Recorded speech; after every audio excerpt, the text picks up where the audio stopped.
Welcome, everybody, to the Synapse Philosophy Group. We are on D.D. Palmer's 1910, page 6. And we've been breaking it down and having a lot of fun with this. And, I say fun, but really it's transformation. I'm getting a lot of information, and, I hope everybody else is too. And we're going to start on page 6. Anybody have any new news, information, or anything else you'd like to share before we start? I will take that as a no, and I will continue forward. Barry and Alan, I'm trying to catch up to you guys. I'm far off, far away, but I'm This working is on a years of DD beard. practice. Yeah, Years of practice. Yeah, I got to practice. Got to practice it. There we go. The philosophy of chiropractic teaches the universality of intelligence, and that its aim is always onward and upward toward perfection. This truth makes the practice of chiropractic a moral and religious duty, both in theory and in fact. I think we should say something about that. Moral and religious duty. He said that so many times now. It's a chapter title. And, if it's not your religious duty, if this isn't aligned with you and, in what your spiritual practices, or if you have none at all, it's your moral duty is what he's saying. The philosophy of chiropractic teaches the universality of intelligence, onward and upward. Why would this truth make the practice of chiropractic a moral and religious duty, both in theory and in fact? Well, that's what he goes into in the next paragraph. Yes, I know. But before we read forward, let's use our intellect and think about what we've read so far. I would love to attend this university. Sorry, we are in this university. I love the use of the word universality of intelligence. There's consciousness in this matter, and there's consciousness in us. And we naturally know what's right to do. And therefore, it is our duty in knowing and what's right and what's in order for humanity, for the earth to move forward. And the Native American Indians got this in the United States. They respected Mother Nature, the seasons. They knew it was for generations. They looked at generations 7, 8 decades ahead of time, not just 1 or 2. And this is DD talking about, you guys know, this is it. Here are the answers. Yeah. Keep moving This forward. This is also one of the first, I think, mentions of universality of intelligence is universal intelligence is being annotated here, because he doesn't talk about universal and innate that much, but that's what this is. This is saying universality of intelligence. This is a momentous phrase here. So it's our first introduction. Basically, we're going to get into the universality of intelligence, universal intelligence, innate intelligence, setting our stage, right? Awesome. Steve, great to see you. Religion may be objective in its character. As a cult, it consists of the rites and ceremonies pertaining to the worship of a deity, and only known by external devotional acts of reverence.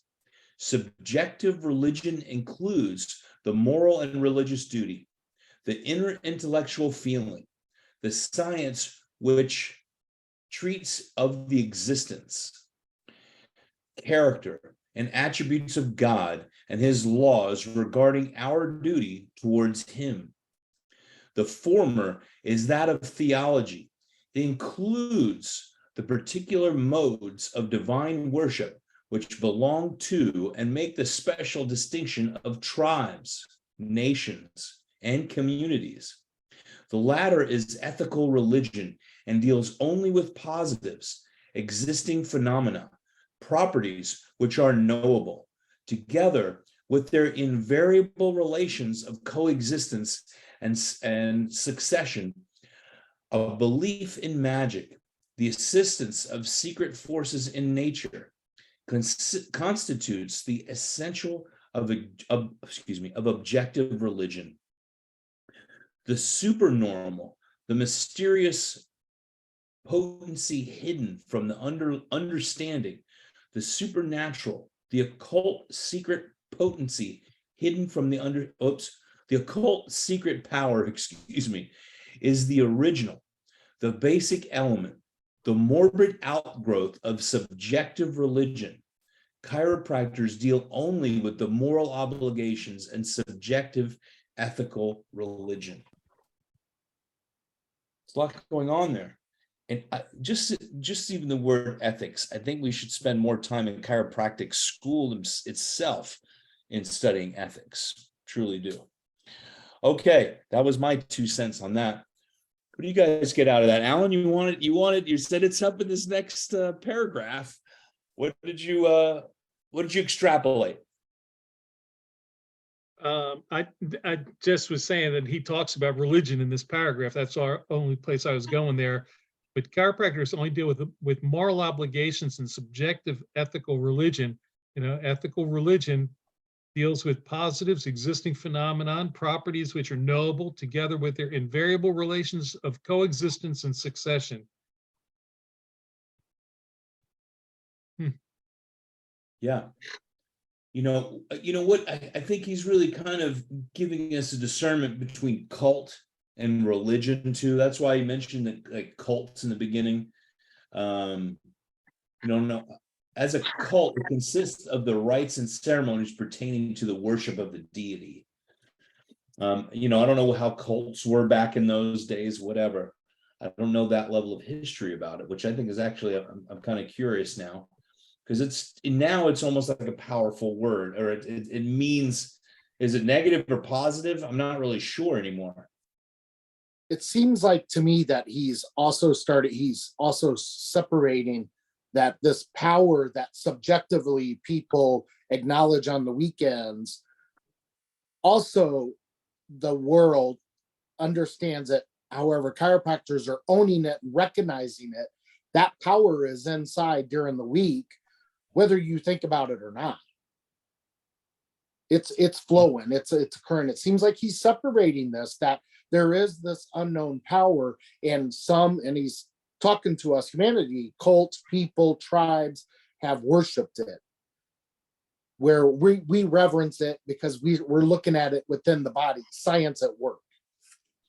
The intangible portion of the being. Is that what we're talking about? Yes.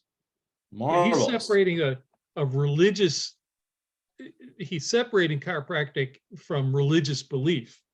He said there's a moral responsibility here, but religions are deal with, where is it? The very Religious next duty, paragraph. intellectual feeling is science which treats the existence of character. I'm not finding what I want here. Our duty toward him, the attributes of God, his laws, and regarding our duty toward him. So this is saying, religion deals with something smaller than chiropractic deals with. Chiropractic deals with a bigger image of function and progress in the world. Okay. Yeah, I can see that.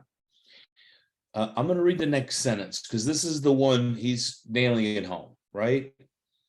I do not propose to change chiropractic, either in its science, art, or philosophy into a religion. The moral and religious duty of a chiropractor are not synonymous with the science, art, and philosophy, important, of chiropractic. There's a vast difference between a theological religion and the religious duty. Between the precepts and practices of religion and that of chiropractic, a person may be a conscientious devotee of any theological creed and yet be a strict, upright, exalted, principled practitioner of chiropractic. I think I might post that line right there. That's a good one. It really is. That stood out to me. That's the first time that I've seen the word principled used Like as far as people say, hey, when did we start calling each other principled chiropractors? Our generation think of DE, and then of course we think about the green books. Well, here's DD in page number 6 of the chiropractor saying that word. And also, Haig, this is going down to what you said earlier. Here's the ethics of it. You could choose by religion or not. However, in this universe, there are laws, and ethically, you want to obey those laws, or else there's going to be consequences. So this is also into the ethics of this: is do what's right, not only for the religious side of it, but also the universality side of it, like Alan was talking about. And this is inviting instead of separating, where I think a lot of people feel separated from the spiritual side of chiropractic, and where he's saying, listen, it's not about your theology, right? I'm typing this out as I'm speaking, and I apologize because I think it's so good, and I want to add it. So, devotee of a theological religion or creed, chiropractic religion, the religion of chiropractic and the religious duty of a chiropractor are one and the same. Now, there's nowhere else I've ever read that in any of these books or any green book about chiropractic religion, and the religion of chiropractic, and the religious duty I've read from here of a chiropractor are one and the same. Do you think those things have any significance? I don't think so. I don't know if it's going to change my perception of chiropractic from those things, or is he setting us up for potential in the future if it needs to be, to protect it? We want to be aware of that. Well, like you said earlier, the no religion interferes with the ability of a chiropractor to perform and be a chiropractor. Yeah. That right. It's bigger than that is the point. It's bigger than that. There's that we're working with the power of the universe to allow it to be fully expressed and allow for the progress to occur in humankind at all, if you will. I mean, I haven't figured out how to adjust a tree, but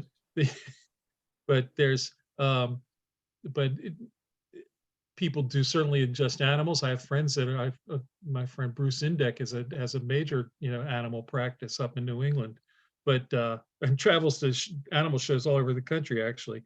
But it allows for the fuller expression of universal intelligence as it exists within living things, is what we do, and not limited by the concepts that may be put on it by other subjective religion, as he mentions earlier. Alan's making this really clear to me, because this is D.D. Palmer's second book. Early on, and this is 1910, and he's saying to us, to the world, okay, we are using these powers of a religion, but this isn't chiropractic, the religion, like a Baptist is, like a Methodist is. This is all of us. And that's what Alan's explaining this real simple, that DD's announcing this thing called chiropractic. It has the power of the universe. It has the power that religions acknowledge. However, any of us in any religion can actually practice this thing. Yeah. We're talking about organized religion, and then we're talking about, you break down religion. Re means again, and legios comes from connecting. And that's what we do. I like that. I like that a lot. Pasquale used to do that a lot. Break down the words. What's the origin of it? What does it really mean? There's so much power in that. I absolutely love that. I'm going to just go back one little bit where it says exalted, principled practitioner of chiropractic. I mean, I really think that is, people doing a principled chiropractic, really, to me, in my mind, are exalted and are raised to a different level. I don't know if you want to say higher in reality, but I think so. I mean, maybe it does fit. because exalted principled practitioner of chiropractic. I think I should put that, we should all put that in our names under our cards right there. Exalt, you're the exalted one. Well, isn't that your experience when you're in the office most of the time? Yeah. Yep. Well, I mean, you're pushed above, you know. I knew a DJ, his name was the fabulous DJ Dimitri. And I called him Dimitri once, and he said, it's the fabulous DJ Dimitri. Like, he was serious. So I think you should be the exalted Barry Hobbs, Dr. Barry Hobbs. Absolutely. An exalted Alan Lecter, an exalted Stephen Shargell, an exalted Haig John. Declare it. Declare it. You are. Declare it. There you go. Absolutely. I like it. All right. I want to read this part about Willard Carver. Okay. Willard Carver, DC, asks, do you believe it wise to demonstrate chiropractic as a religion? Dominate? Denominate. Yeah. Do you believe it is wise to denominate chiropractic as a religion? This question is equal to asking a physician, do you believe it wise to denominate medicine, not the practice, as a religion? Not the practice in parentheses, as a religion. Webster's Dictionary's latest edition, date 1910. So this gives us a little clue of when this is written, right? Before 1914, gives near the bottom of page 1801, fifth column, the Latin phrase religio medici, meaning, and I've heard that before, a physician's religion. Has not a chiropractor as much right to a religion as a practitioner of medicine? Is not chiro religio as consistent and comprehensible as religio medici, or a medici, maybe? Do we still feel like we're second-rate citizens?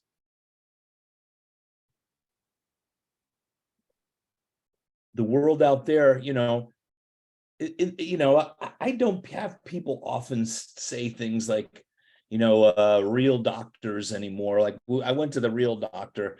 They used to get it, 10, 15 years ago, or, you don't hear the cracks upon the cracks on chiropractic. I didn't even realize that one, but, people cracking on chiropractors. I'm going to use that more often now, but you don't hear it as much. I think we've transcended that. We're in a new season as chiropractors, from when Alan graduated to Barry, and from Stephen to Haig, me. We all have a different timeline. You guys graduated a little bit before I did, and Alan and Stephen maybe a little bit before Barry, and times are changing, and I think the perception and understanding, because more people's lives have been touched by chiropractors. I had in my office, when I opened my office in 1983, my sister made a needle point of a duck rampant for me that I hung in my office, because the joke was the chiropractors are quacks, and I just confronted it by putting a duck rampant needle point on the wall in my office.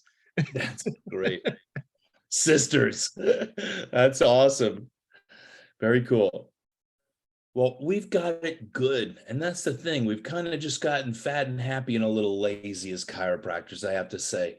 We're the warriors, and the fundamentalists of chiropractic. We're these, we're all right here on this computer, but there are a lot of them out there. We're out there and doing the work, and people need to know more about chiropractic. And these old guys, you hear about some of these. I think it was Herbert Ross Reaver. He was adjusting until he was in his late 90s, and I think he died in his office, maybe giving an adjustment. Before that, and I've mentioned this, I think it was Sigafust. You can find it on YouTube.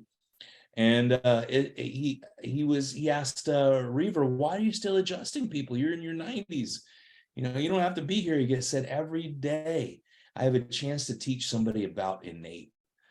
It's the spirit within, And how is that different from really a religion of someone teaching someone about Buddhism? a monk traveling around the country. I've fed many a monk, honestly, and that were traveling around just making their way, teaching people about Buddhism. A Christian teaching people about Christ. The Mormons on their mission to teach people, Jews and whomever, all these religions going out. And I feel it's our moral duty to teach people about, if you want to just think about it in a common sense, their own strength, right? That's what innate really is your inner strength, your life's ability to heal itself. And a consciousness to, a child that believes it is like, absolutely, my body heals, compared to an adult that's been trained, that has been beaten out of some of us. What is it? Brainwashed, yeah, programmed, all those things. So it has become more of our duty, I think, right? Well, I think that we need to do, unfortunately, so many chiropractors don't understand this aspect of it and the philosophical concept of the spirituality that is part of chiropractic. Yeah. That I think patients, practice members are willing to accept it when it's presented in an appropriate way. And there has to be some, people are going to rebel against that in some ways, but there are ways to talk about, nobody's going to argue with the power that made the body heals the body. And we're just trying to let it work. There's things that ways that it can be phrased that allow people to, your practice members to accept it, and then you can expand as time goes on with them. But I think so many chiropractors now are lost in the treatment of symptoms and don't understand how that works. In as far as chiropractic is concerned, they've become religio medici instead of religio chiropractic. That's it. Yeah, I like that. It seems like, and I'm so honored to be on this call, because it seems like the more that I'm on here and I talk about deity, and it's like any character in life, or whenever you do research on a subject matter or somebody, they become you become them. And this man really had an extremely hard life. Right now, he's on his fourth wife. He's in California. He's been arrested multiple times. He's on his sixth school. His son is super successful in Davenport. He was given this responsibility of chiropractic. He's gotten, ran over by some of his best friends. He almost died in a train wreck. I mean, the list goes on and on. But think about the last time in Davenport when he left, he sat out for 105 days because he wasn't in the practice of medicine. So he 105 days in jail in Davenport. And we complain about our chiropractic, and like we're saying, we got it easy. These men and women literally were arrested. It was illegal. It was the practice of medicine. And when you were in jail, and you're still trying to make a living and a family and kids. I mean, he had 4 children, and one of them, we know, BJ, took over the school. Just so much was going on within 15, 20 years of his life. A foreign man from a foreign world, traveling during the age of horse and buggy, yet super intelligent, super gifted. I mean, just that, what you just said, that paragraph, and honoring him, just think about it, just being a human being ourselves, the men on this, the women, and everybody listening to this, just think about how much it takes to do that. I mean, all that Barry just said, I mean, it's truly amazing. Was it 109 days? I didn't know that. I believe it was 109 or 105. Yeah, we get a letter from the state. We're all up in arms, right? They were being arrested. I was mad because YouTube took my orientation down, my chiropractic talk. They took it down off of YouTube, and I got really mad. Yeah, I didn't go to jail. Right. It's censorship. So he's leaving Portland, Oregon. He was there for 2 years with his wife, was there with some friends, started a school, and they messed him over. And BJ and Mabel were friends with that couple. And then you had the family feud going on. And then he left there, and he's in California. And then BJ and Mabel are coming to California to visit F.W. Elliott, who knows D.D. Palmer, who's neighbors with him, but they're not talking to each other, father and son, and they're in the same place.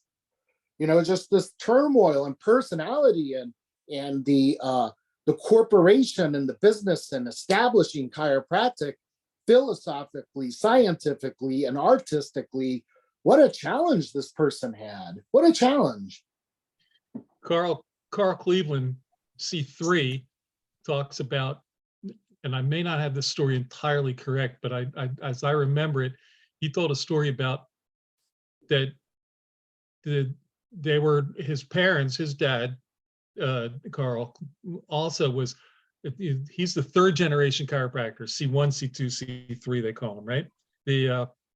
And that they had like a thing that they could, I think he said they could see the feet of people that would come to the door of the house. And he was told, never open the door for people, a man wearing shiny shoes, because they were afraid of being arrested.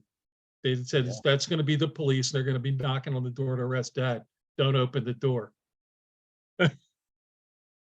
You know, it's just amazing. There's most of that I know is right as the story, but I don't remember exactly how they could tell, you know, the shoes, but I remember something about the shoes and not opening the door. And, you know, but yeah, I mean, and that wasn't that long ago.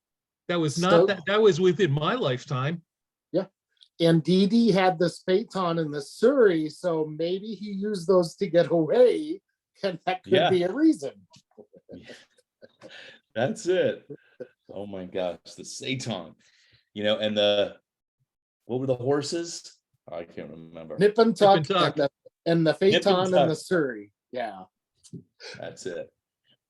You know, just what you just talked about too, you know, why was, you know, he was having the trouble with BJ, troubles with his, you know, the people in Oregon or Los Angeles, and then BJ coming out there to visit, you know, and just stirring the pot, really what it seems like it's all about, just stirring the pot, pissing your dad off, you know. Oh man, you know, it doesn't end. You know, I went to Life University, had this thing when Guy Reekman was president, and it was like, you know, it was some type of orientation for chiropractors to refer. And they showed a video of somebody, you know, gets up in a concert and they're dancing, and then, you know, someone started laughing, but what he really did was start everybody dancing. And it's just the first crazy one to start the action. And then it's the second guy that, you know, turns the crowd on and gets everybody moving. And in reality, I thought of BJ and D.D. Palmer throughout this whole thing. DD, I mean, he was extremely successful on his own. BJ not having to go through the strife that his father really had to go through. He didn't have to go through that turmoil. He could take it and then run with it and make something amazing. Whatever their personal things were together is something else. Also standing on the shoulder of the giant, really. I mean, I'm just in awe. I can't help it. I'm in so much awe of D.D. Palmer and BJ Palmer, truly, because, you know, look how far along. And they just did the centennial at Cleveland, 100 years. And I watched Carl Cleveland's his talk. He did an interview. I went to Cleveland for one trimester and then went back to Life when we had the accreditation thing. And I got to know Dr. Cleveland a little bit. You were there then? Huh? You were at Life during the accreditation issue? Yes, I was. I was fighting. I was fighting for you. And I was fighting for my life. I was fighting with CCE. But you know, I used to go sit on in his philosophy classes. I didn't have to take the philosophy, but I thought, I mean, this guy's flying from Kansas City on Tuesday, LA on Thursday to teach those two classes every week. And I got a lot out of it. And it was amazing just being there with them. But they just celebrated 100 years. 100 years of a corporation is a big deal, of any company surviving. And then think about BJ or DD and BJ and Chiropractic, these 100+ years. It's just amazing that we're really as powerful as we are. And I'm excited about it because we don't have a very homogenous, we don't have a ruling group. We don't have And there's nobody that currently represents me, quite honestly, in any of the associations, okay, that are national, okay? So it's surprising that we still have some level of unity. And I think it's the subluxation that keeps us together, even with the subluxation deniers. The subluxation in reality is our unity of it. So that's my thought. I'm going to put in a plug, even though you say none of the associations represent you. As a former rep and officer of the RA and ICA, I think it's coming back around. It had lost some of its focus. I think it's coming back around, but it needs people like you to participate to allow it to continue to grow. I mean, if you go to DE, and there's a lot of DE people that are trying to, correct its course. And I don't want to go down a long line about politics and ICA and FSCO and ACA and all that stuff. That's not what we're here for. No, we're not. And I just want to say, I am an ICA member, and I am on the board for the Florida Chiropractic Society, and that's a state board. I'm talking national board. And ICA is really the one that is the closest. And, we support all these groups financially. If there's a group you don't believe in, you don't support them financially, or which is membership, right? But I agree with you 100%, Alan, and I'm excited for the ICA. I see great things in the future for sure. From a lot of Brian people Moriarty is an officer, and he's doing his best. So. Yep, and Steve Judson and a few others. Brian Lieberman is he as well too. Andy Harding. We have a little group. We call ourselves the ICA Patriots. Yeah, and we have a Facebook group where we talk to each other as a group. Well, what we should also be doing is this should go out to the membership. Let's add some value. Send it out to the membership twice a month. Right? Give them some value, get them back on track, because most of the membership, even in the ACA, I've met a lot of interviewing 100 chiropractors this past year. I've met a lot of ACA members that were very principled in chiropractic, and they just joined because their friends were there. And I'm drawing lines, ACA, ICA. I don't mean to do that right now, but principle is within the person, right? All right, I'm going to move on. I was just saying, let's get this at least one more paragraph done here. Well, this one more paragraph's only one line. Well, I was going to get to the whole next sentence before we get to Carlin and the next page. I will.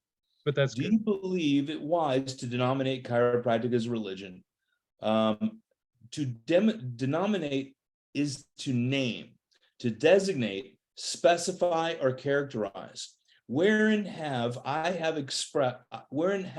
expressed a desire to rename the science, art, and philosophy of chiropractic? In what sentence have I designated chiropractic by any other distinctive title than that by which it is now known? In what paragraph have I specified or characterized chiropractic as a religion? The science, art, and philosophy of chiropractic is one thing. The moral and religious duty of a chiropractor is a different proposition. The founder, the fountainhead, the creator, the originator, the developer, the one who named the science, art, and philosophy of vertebral adjusting, says emphatically, it is not wise to denominate chiropractic by any other name or title than the one by which it is known the world over. He's being real clear that he says chiropractic is chiropractic. It's not a religion. It's not medicine. There are philosophical and spiritual connections here, but chiropractic is chiropractic, independent and separate from all that other stuff, from both religion and medicine. They're here. We're running down the road between the two of them. That's it. He draws the line in the sand. I have not. You say I have, you prove it. I have not called it by anything but what it is, the one thing that it always has been. That is it. Enough said. He goes, because what he's doing there is he's going back and repeating Carver's question again, and then giving it a more direct and very clear answer, and saying, "This is it, separate and Read distinct." that one. Read it, Alan. Go ahead and read it. What he said, Carver's question was, "Do you believe it wise to denominate chiropractic as a religion?" And he says, "To denominate is to name, designate, specify, or characterize. The science, art, and philosophy of chiropractic is one thing. The moral and religious duty of a chiropractor is a different proposition.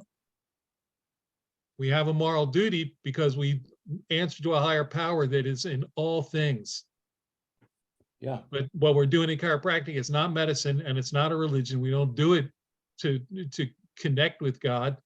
We're just allowing the force that we are working with what we can work with to allow the expression." He's not saying revere God, revere chiropractic. He's not talking about praying to chiropractic.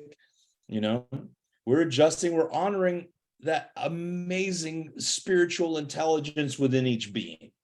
Would you agree with that? I think it goes back to one of the things Barry was talking about earlier on, that Native Americans and other spiritual groups around the world have a bigger concept of spirituality in all things than Western religion seems to foster. It's not that it's not there. They just seem to Western religions seem to have narrowed it down to a smaller area for their focus. But that chiropractic is willing to accept a broader concept of the presence of an intelligence in all things, and in living things is where we get to do our part to allow the expression of that intelligence where it's being interfered with its expression.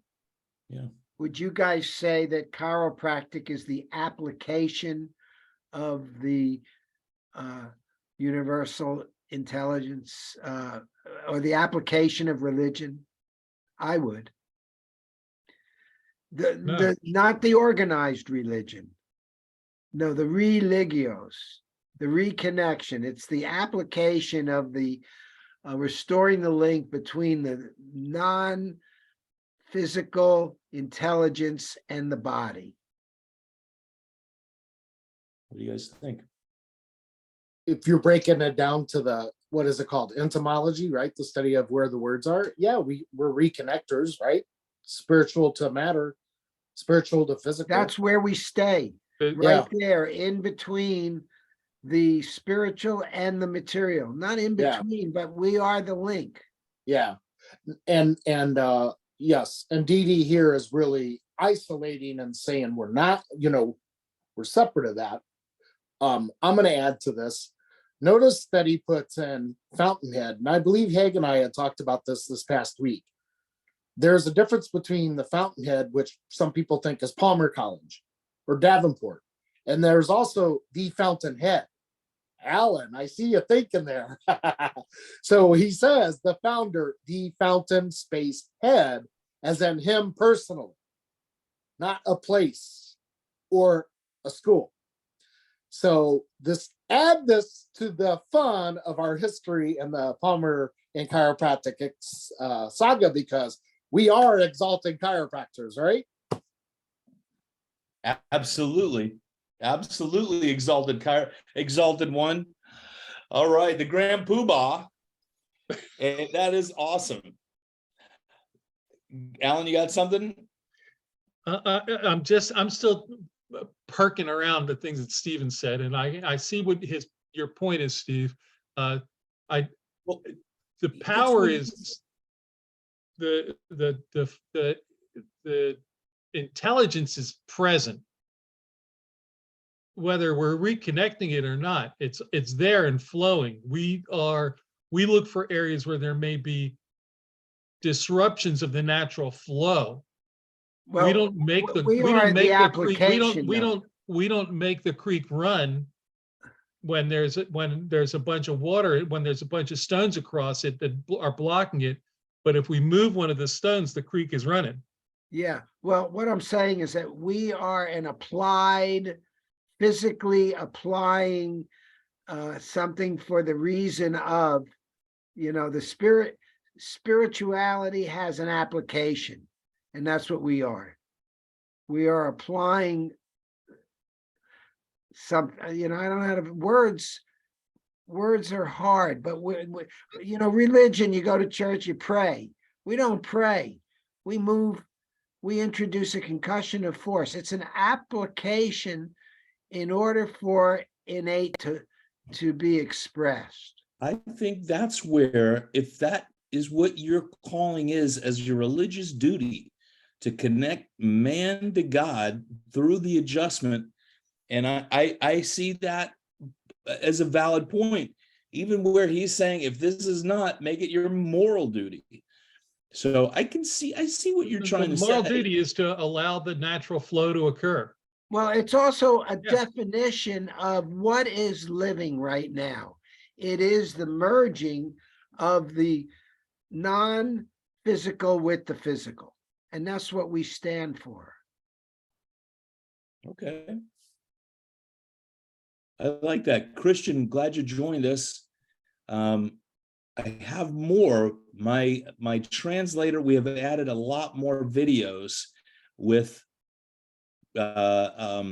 Spanish subtitles, and I did the 33 principles. I'm starting right now from our last one from the senior text, and I have a surprise. That's where we're going to again after this book, and break down the 33 again, which I think is powerful. But we're putting what we've done already with Spanish subtitles, and we have a lot of that also with Portuguese subtitles as well. So I hope we're not leaving this book yet. we're not leaving this book yet. We're going to do the whole thing this time. Here's something else. It may take us a long time at the rate we're going. There's something else. This chapter. I speak with a lot of people who are religious or spiritual, yoga types, Course in Miracles types, Buddhist types, and there tends to be, even among them, a separation between the spiritual world and the physical world. Like the physical is not really real because it doesn't last. Whereas us chiropractors are here to be the spokesman of we're neither one nor the other, but the blending. That's exciting. It never has lost its excitement. I agree with you, Stephen. And that's where he keeps saying that in here. I mean, there's a lot of power behind that. Absolutely. Absolutely. And the focus is on this life here. And what he's saying, and the spirit needs the material. The material That needs part. the spiritual. You don't read that anywhere else. I know. And most people don't really express that. And I think that's a very important factor, Steve. Thank you for that. We need to repeat that all the time. It's unique to chiropractic, I would say. I don't think I've read it anywhere. And I read a lot. I studied world religions over the years, Me too. So, yeah, thank you for bringing that to light. Go ahead, Barry. He was an energy worker, so he was taken from the spirit world into human beings prior to him defining chiropractic. He was dialed into that world before he delivered the adjustment to Harvey Lillard. Yeah. That's what you're saying too, right? I'm saying it's been discussed and it's been said through the magnetic healers, particularly spirit and the matter. Yeah, okay. And it could also be telepathic, but also in person, by hand only. And he was a magnetic healer, right? So when he had those 42 rooms in the Ryan block, and this isn't earth shattering, this is him in his development, right? He did know there was a force through his studies and his experience and exposure and the application of it, and then connected it. And here he is expressing it. So we're establishing, hey, this is our lexicon. We're using this. Yes, innate's been used before. Yes, this has been used before. However, we're using it exclusively and we're going to own it. I don't know where I read it, but this is what I heard, is that when he was doing magnetic healing in the beginning, he would lay his hands above and below the sick organ and he would like pull it out. He would just be like a channel to pull out the sickness. Then he said, why not channel energy. So then he went from pulling out a sick organ, treating the sickness, to kind of now here's our philosophy. He's kind of adding light. He was like, then his hands went from pulling it out to magnet, adding light, and then the adjustment. And now so that's that's part of the technique, because if you have a problem in the solar plexus, you do a certain technique compared to the head, or if you have consumption or diarrhea. Yeah, well, I think it was three-step. I'm talking about maybe there were three he evolved from one, taking the sickness out, to channeling the energy to then the specific chiropractic adjustment. And that was number 3, and that's where we are now. I'd love to be adjusted by DD. No, Would love it. me too. I don't care what he does. I don't care what he does, how he does. I mean, just even being in the room, I would like to be there, you know? Me too. You unite me. Unites me. I mean, if I found his old fork, I would eat with his fork. I mean, come on. I mean, let's be real here. Well, men. I wonder what he was like when he was like 10 years old, 20 years old. What was he like?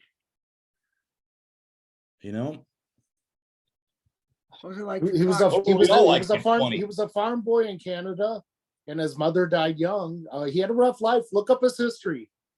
He had a challenging life, like all of us. Todd Waters' books on DD are really good. I have them all here. They're very interesting. I haven't read them all yet because they're so in depth. You got to digest them. You can't read. I can't read them very quickly. But he was also an outgrowth of. Look what happened at the turn of the century, 1890. X-rays were developed. Mary Baker Eddy, all kinds of things happened at that time where it was in the field. Oh, spiritual field, everything. Absolutely. Well, this has been an enlightening evening, and I appreciate everybody. We're going to pick up on page 7. We read a whole page, not just one line and not one paragraph, but a whole page, everyone. Have an exalted day, you guys. That's awesome. You have an exalted day. I appreciate that. One more shameless plug. February 4th, Innate Adjusting, Spartanburg, South Carolina, innateworkshops.com, and register. Anybody that mentions anything about this podcast today, you get in free. Just send me a message, all right? Because I'd love to have all of you there. Whoever listens, I'll give you all time to speak because it's so important. But Haig, are you going to come to St. Augustine on Saturday Night Live? I think I'm not coming to that LaRocca, he's an old-time chiropractor, isn't he? Yeah, isn't he from Mike LaRocca? LaRocca. Yeah. I don't know. I know the name and I can't think of it right off the top of my head. You hit me with a question I wasn't thinking of. I've been in DD just now. Anyway, take care, you guys. Have an exalted night. Have an exalted night, everyone. Good night. Good night. I like the exalted night. Good night.